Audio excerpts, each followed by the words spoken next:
Isang restaurant ang nasunog sa May Tomas Morato sa Quezon City at nakaalarma sa Alert Level 1 kaninang bandang alas 8 ng umaga ayon sa DZBB Super Radio.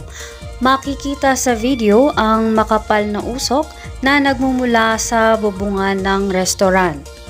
Agad namang rumesponde ang mga bumbero sa kabila ng kahirapang makadaan agad sa kalsada kung kaya't maagap na nakontrol ang sunog.